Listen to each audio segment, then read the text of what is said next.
So welcome again to the second session of the holding company. तो बेटे पहले session में हमने देखने की कोशिश करी कि होल्डिंग कंपनी क्या है, सब्सिडियरी कंपनी क्या है, किस तरीके से उसकी अकाउंटिंग करी जाती है। अब इसी चर्चा को हम थोड़ा सा आगे बढ़ाएंगे। सेम क्वेश्चन है मेरे ख्याल से, अब क्वेश्चन तो आपने लिखा ही हुआ है। अब मैंने इसमें एक छोटा सा चेंज कर दिया। चेंज क्या कर दिया, देखे यहां पर मैंने अब ये केस बी लिख दिया। क्या लिख दिया बेटे? Case B. अब केस बी में मैंने लिख दिया H limited acquired control on, अब मैंने इसको लिख दिया कंट्रोल ऑन 1/7/2018, यानी कि अब की बार हमने कंट्रोल कब एक्वायर करा है? ड्यूरिंग द ईयर पीरियड में कंट्रोल एक्वायर करा है। आइए अब क्या चेंज होगा जरा इसको समझने की कोशिश करते हैं। बेटे क्वेश्चन तो आपने अब ये लिखा ही हुआ है, या क्वेश्चन तो अब देखने की जरूरत है नहीं। मैं इसको मिटा दूं क्या? क्योंकि क्वेश्चन तो बिल्कुल सेम है। सेम क्वेश्चन में कोई फिगर चेंज नहीं है। 31/3/2019 को, या चलो रहने दो।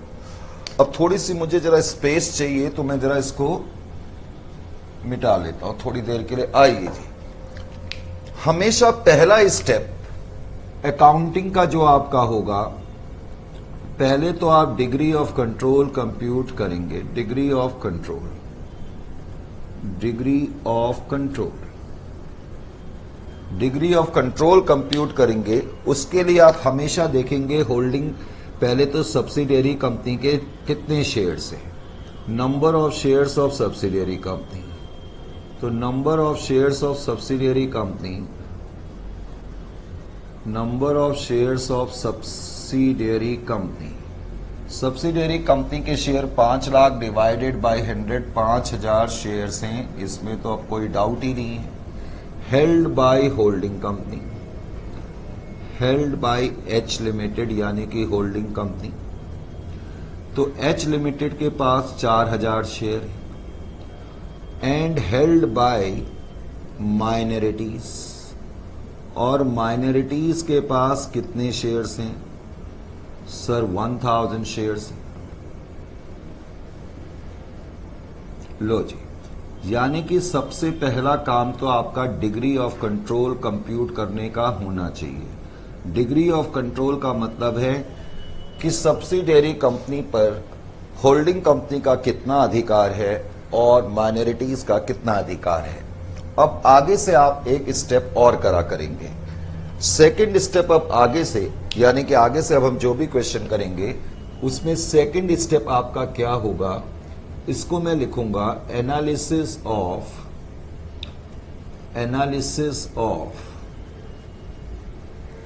Accounting period of subsidiary company के अकाउंटिंग पीरियड को एनालाइज करना। सब्सिडियरी कंपनी के अकाउंटिंग पीरियड को एनालाइज करने से भी हमारा क्या मतलब है, ध्यान से सुने। सब्सिडियरी कंपनी के अकाउंटिंग पीरियड को एनालाइज करने से मतलब क्या है? पहले तो सब्सिडियरी कंपनी के अकाउंटिंग पीरियड की एंड की डेट देखें। सब्सिडियरी कंपनी का अकाउंटिंग पीरियड एंड हो रहा है 31/3/2019 को। सब्सिडियरी कंपनी का अकाउंटिंग पीरियड ओपन हो रहा है 1/4/2018 को। मैं आपको कह ही चुका हूं कि ये जो पीरियड है बिगनिंग से लेके एंड तक, हम सिंप्लिसिटी के लिए इसको बोलेंगे during the year period. During the year period, during the year period, ये ड्यूरिंग द ईयर पीरियड है। आराम से डेट ऑफ कंट्रोल को देखें। डेट ऑफ कंट्रोल मैंने अब लिखा दी है 17, मान लेते हैं 17 की डेट कहीं यहां पर आ रही है। 1/7/2018 को आपने कंट्रोल एक्वायर करा। This is date of control, this is your date of control. इसका मतलब यह हो गया कि सब्सिडियरी कंपनी ने ड्यूरिंग द ईयर के पीरियड में जितने भी प्रॉफिट कमाए थे पिछली बार तो वो सारे पोस्ट के प्रॉफिट थे, लेकिन अब की बार ये सारे पोस्ट के प्रॉफिट नहीं माने जाएंगे, क्योंकि ड्यूरिंग द ईयर के पीरियड में से पहले 3 महीने का पीरियड अब की बार प्री है। अब की बार पहले 3 महीने का पीरियड प्री एक्विजिशन पीरियड है, और बाद के 9 महीने का पीरियड जो है वो पोस्ट पीरियड है। इसका मतलब यह हो गया, जब भी हम बीच में कभी भी कंट्रोल एक्वायर करेंगे, यानी कि अकाउंटिंग ईयर के बीच में, अब बीच का मतलब ये नहीं कि एग्जैक्टली मिडिल में, वो कोई भी डेट हो सकती है। अकाउंटिंग ईयर के बीच का मतलब है आगे से मैं इसको मिड ईयर परचेज के केस बोलूंगा, चाहे मैं कंट्रोल यहां पर एक्वायर करूं, यहां पर करूं, यहां पर करूं, करेक्ट। तो मिड ईयर परचेज के केस में आपको क्या ख्याल करना होगा, एक तो जो बिगनिंग की डेट को प्रॉफिट है, क्योंकि वो प्रॉफिट तो पिछले साल के सब्सिडियरी कंपनी के प्रॉफिट जो बिगनिंग की डेट को होंगे, ध्यान से सुने, ये वाले प्रॉफिट जो बिगनिंग की डेट को होंगे, ये तो सारे के सारे प्रॉफिट कैपिटल नेचर के होंगे ही होंगे। बिगनिंग की डेट को जो प्रॉफिट होंगे ये तो कैपिटल नेचर के प्रॉफिट होंगे ही होंगे, इसमें तो कोई डाउट ही नहीं है। कोई डाउट है? कोई डाउट नहीं, क्योंकि ये तो प्रॉफिट पिछले साल के प्रॉफिट है। ऐसे क्वेश्चन में जो ड्यूरिंग द ईयर में, अब जो ड्यूरिंग द ईयर में प्रॉफिट्स कमाए गए, ड्यूरिंग द ईयर के प्रॉफिट में से पहले 3 महीने के प्रॉफिट ये भी कैपिटल नेचर के माने जाएंगे, और केवल ये वाले प्रॉफिट रेवेन्यू नेचर के माने जाएंगे। ऐसे क्वेश्चन में आपको ये ध्यान रखना होगा। बात समझ में आ गई? Is it clear to you? यानी कि ड्यूरिंग द ईयर के केस में क्या डिफरेंस आएगा ये समझ में आना चाहिए। आइए अब हम एनालाइज करना शुरू करते हैं। अब आगे से इतना बड़ा स्टेप लिखने की जरूरत नहीं है, अब हम इस स्टेप को थोड़ा साफ सुथरे अंदाज में लिख लें। क्या मैं इस बैलेंस शीट को मिटा लूं या जरूरत है आपको? चलो जरूरत पड़ेगी तो फिर आइए स्टेप नंबर 2 में मैंने क्या लिखा, स्टेप नंबर 1। अब स्टेप नंबर 3 में मैंने लिखा एनालिसिस ऑफ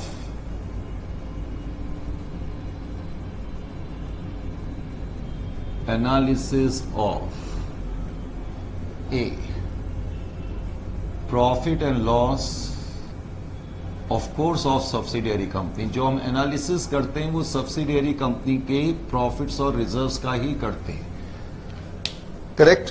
तो एनालिसिस करने के लिए आप आराम से पहले तो इस तरह से एक लाइन खींचो,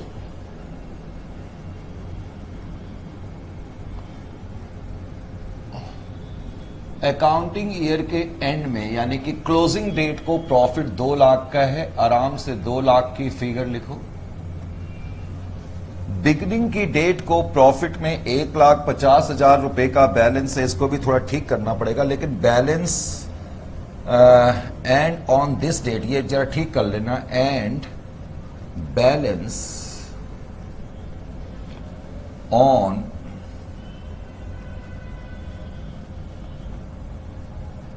वन 4/2018,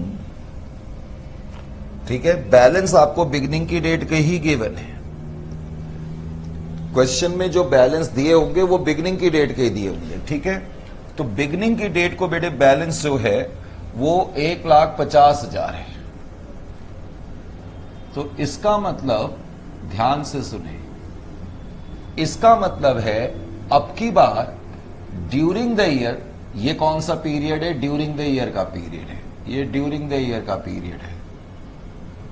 तो इसका मतलब ड्यूरिंग द ईयर के पीरियड में कितने प्रॉफिट कमाए गए? 50,000 के प्रॉफिट कमाए गए, इसमें तो कोई डाउट ही नहीं होना चाहिए। अब पिछली बार तो ये 50,000 के जो प्रॉफिट थे पूरे के पूरे रेवेन्यू नेचर के माने, क्योंकि पिछले क्वेश्चन में ड्यूरिंग द ईयर का पीरियड पूरा का पूरा 12 महीने का पीरियड पोस्ट पीरियड था। पर अब की बार तो ये पोस्ट पीरियड नहीं है ना बेटे, तो अब की बार ये जो पीरियड है ड्यूरिंग द ईयर का जो पीरियड है, इसमें से 9 मंथ्स का पीरियड जो है वो पोस्ट है, तो इसलिए 9 मंथ्स के प्रॉफिट तो रेवेन्यू नेचर के होंगे और 3 मंथ्स के जो प्रॉफिट होंगे वो कैपिटल नेचर के होंगे। तो जब भी हम मिड ईयर परचेज में जब एक्विजिशन होगी, यानी कि ड्यूरिंग द ईयर के पीरियड में जब एक्विजिशन होगी, तो इस बात का ख्याल करना है कि ड्यूरिंग द ईयर के पीरियड में जो प्रॉफिट कमाए जाएंगे उसमें से भी कुछ प्री होंगे और कुछ पोस्ट होंगे। यानी कि 50,000 का 3/12 अगर मैं कर दूं तो डेट इज इक्वल टू 1/4, यानी कि 12,500। तो ये 12,500 रुपए के जो प्रॉफिट है इसको मैं प्री एक्विजिशन प्रॉफिट कहूंगा। ये प्री एक्विजिशन प्रॉफिट माने जाएंगे और ये कैपिटल नेचर के होंगे। और 50,000 का 9/12 अगर मैं कर दूं तो 9/12 will be equal to 37,500 and it will be treated as post acquisition profit. यानी कि सब्सिडियरी कंपनी के जो ये टोटल प्रॉफिट 2 लाख के दिए हैं, उस 2 लाख के प्रॉफिट में से कितने प्रॉफिट कैपिटल नेचर के हो गए? एक तो ये जो 1,50,000 के प्रॉफिट है ये तो है ही कैपिटल नेचर के, और ये वाले प्रॉफिट भी कैपिटल नेचर के हो गए 12,500। केवल ये वाले प्रॉफिट रेवेन्यू नेचर के हो गए। ये ध्यान में रखना है। बात समझ में आ गई? तो अब ये ज्यादा क्लियर होना चाहिए। इसी तरीके से अब एनालाइज करेंगे जनरल रिजर्व को। जनरल रिजर्व को एनालाइज करा,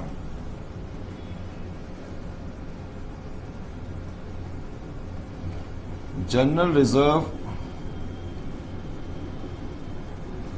ऑफ सब्सिडियरी कंपनी।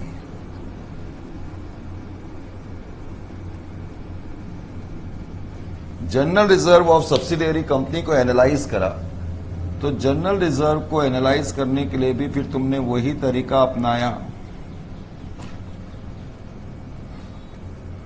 पहले तो देखो बैलेंस शीट के एंड में, यानी कि बैलेंस शीट के अंदर जनरल रिजर्व सब्सिडियरी कंपनी का कितना है? सर 1 लाख है। Very good.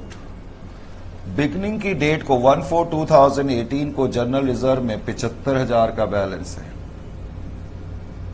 इसका मतलब ड्यूरिंग द ईयर के पीरियड में जनरल रिजर्व में कितना ट्रांसफर हो गया? सर 25,000 रुपए ट्रांसफर हो गया। लेकिन ड्यूरिंग द ईयर का जो पीरियड है उसमें से कुछ प्री है, कुछ पोस्ट है। तो 25,000 में से प्री एक्विजिशन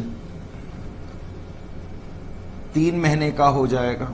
तो पहले 3 महीने का 3/12 1/4 कितना आ जाएगा बेटे? 1/4 अगर हम करें तो 1/4 will be equal to 25,000 divided by 4, that is 6250।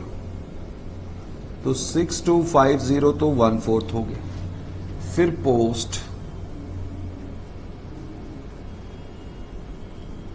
Acquisition 25,000 का 9/12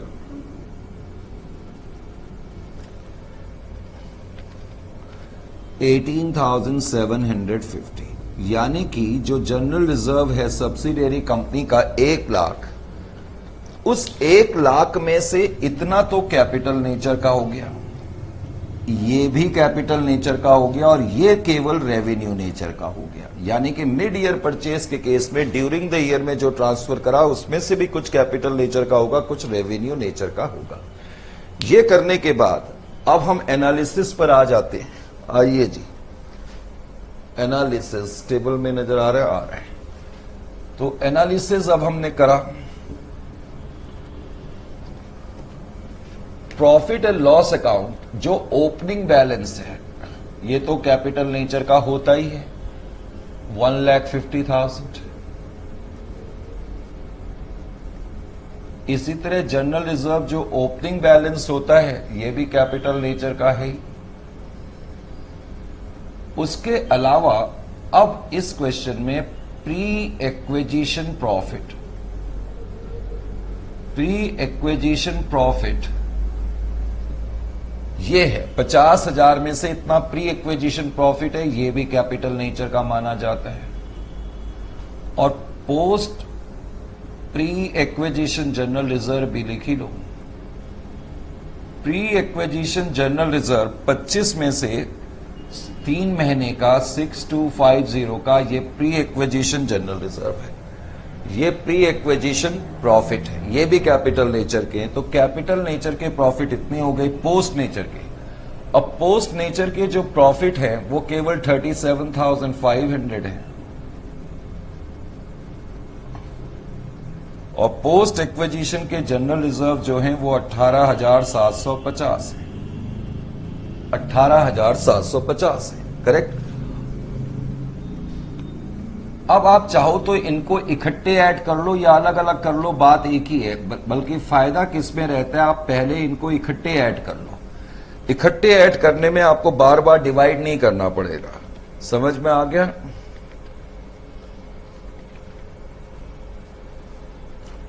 $6,250 प्लस 12,500 प्लस 75,000 प्लस 1,50,000। तो ये टोटल कैपिटल नेचर के प्रॉफिट 2,43750 हो गए।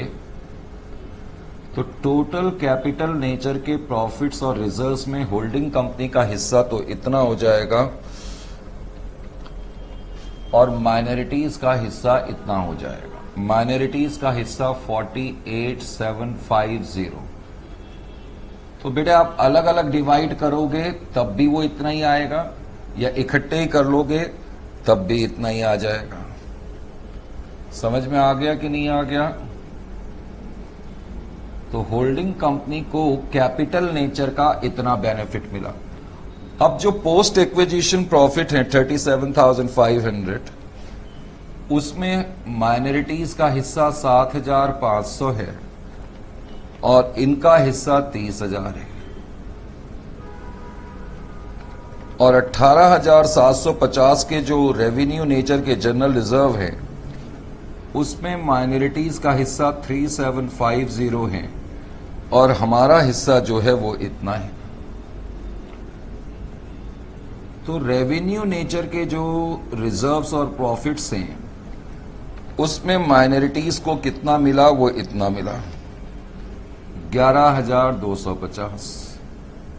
बस अब हमने 7 लाख रुपए इन्वेस्टमेंट के लिए पे करा, मुझे 4 लाख रुपए की कैपिटल मिली और मुझे कैपिटल बेनिफिट्स इतने मिले। अब की बार कैपिटल बेनिफिट्स का टोटल 1,95,000 हो जाएगा होल्डिंग कंपनी का और जो माइनॉरिटी का है वो माइनॉरिटी में चला जाएगा 48,750। ये अभी तुम देख नहीं पा रहे हो स्क्रीन पे, वो अभी मैं बता दूंगा, मैंने वैसे माइनॉरिटीज में लिख दिया है। अब जो रेवेन्यू नेचर के प्रॉफिट है, ध्यान से देखो इससे और क्लियर होगा। ये 30,000 बैलेंस शीट में मैं ऐड कर दूंगा। अभी तुम्हें नजर नहीं आ रहा है स्क्रीन में, लेकिन मैं बैलेंस शीट में ऐड कर दूंगा।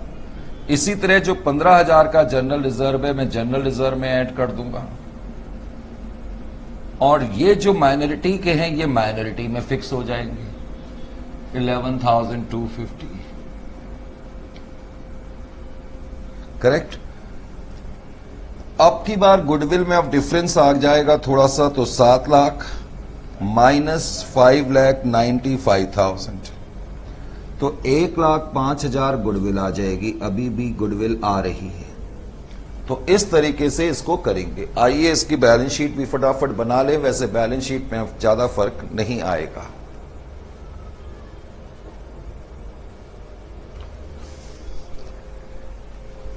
ये देखो बेटे, जो मैं कह रहा था रेवेन्यू नेचर के जो माइनॉरिटी, पहले तो कैपिटल नेचर का मैंने यहां ऐड कर दिया माइनॉरिटीज में और ये दोनों का टोटल मैंने यहां ऐड कर दिया। जो होल्डिंग का हिस्सा था वो होल्डिंग में ऐड कर दिया, जनरल रिजर्व यहां पर ऐड कर दिया। तो अब तुम्हारी बैलेंस शीट का टोटल ये आ जाएगा 4,30,000, 3,15,000, माइनॉरिटी इंटरेस्ट 460 ही रहेगा। लायबिलिटीज आ गई, बस गुडविल में फर्क आ जाएगा। गुडविल जो आपकी आ जाएगी अब की बार गुडविल है 1,05,000। खैर मेन पॉइंट जो मैंने तुम्हें बताना था वो ये कि जब पोस्ट एक्विजिशन यानी कि मिड ईयर में हम एक्वायर करेंगे तो तब क्या सिचुएशन होगी, ये तुम्हें समझ में अच्छी तरह से आना चाहिए। ठीक है बेटे। तो इस सेशन को मैंने अभी यहीं रैप अप करा, इसके आगे की चर्चा नेक्स्ट सेशन में मैं करूंगा, ठीक है।